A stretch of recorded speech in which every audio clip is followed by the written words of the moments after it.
मिटजे अजगाल इयाई करनी आ। जुल्म करे जालिम मिटजे अजगाल इयाई करनी आ। इंसाफ अचे मजलूम बचे अज कोशिश इयाई करनी आ। तू मानू मारे बुरकी थो, तू मानू मारे बुरकी थो, मां गोड़ा तनी ते गाड़िया थो। तू लाश ॾिसी तो डंत कढी मां लुड़क तनी ते लाड़िया थो। हाणे ॾिस त ज़ालिम सूली ते बि सच चई मां अंदर तो जो साड़िया थो।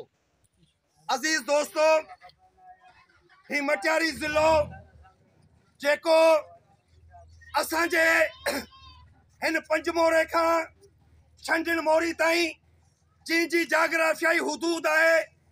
अज असां ॾिसूं पिया ही मटियारी ज़िलो ज़ुल्म जो किलो बणिजी चुको है।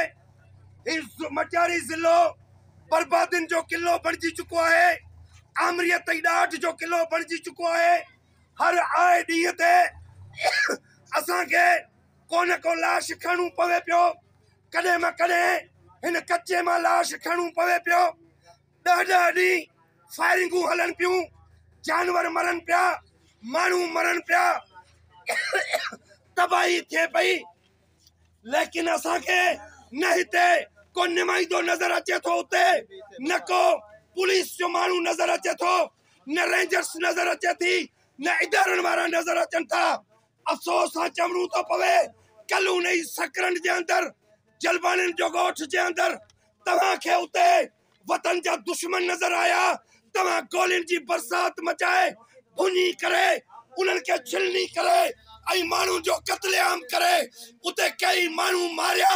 लेकिन उन कच्चे जे अंदर जिते शरण खां वठी जखराणिन खां वठी जेके दमदमा के दुनदुना के धाड़ेल किलेशन हथन में खणी किलेशन कोप जे ज़रिए किलेशन कल्चर जे ज़रिए जेके ॿारन खे अगवा करे कॾहिं कंहिंजो हथ पियो कटियो वञे, कॾहिं कंहिंजो नक पियो कटियो वञे, जेके तशद्दुद जूं वीडियो उछले करे ऐं पैसा फुरीन पिया, सिंध के लुटीन पिया। न पुलिस उन्हनि ताईं पहुचे थी, न इदारा उन्हनि ताईं पहुचनि था। लेकिन सकरन जे अंदर घरन में गोलियूं हणी करे किथे औरतुनि खे शहीद कयो थो वञे।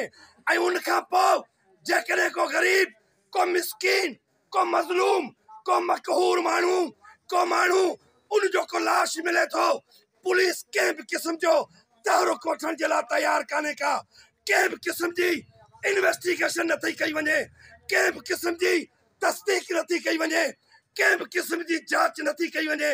आख़िर असांजे ज़हन जे अंदर सुवाल पुटअप थिए थो, SP साहब, DC साहब, तुंहिंजे खिलाफ को सहाफ़ी पोस्ट तो रखे, फौरी तौर ते तुंहिंजा नुमाइंदा, तुंहिंजा दलाल ऐं एजेंट पहुची करे पैसा ॾेई करे उहा पोस्ट हटाइनि था।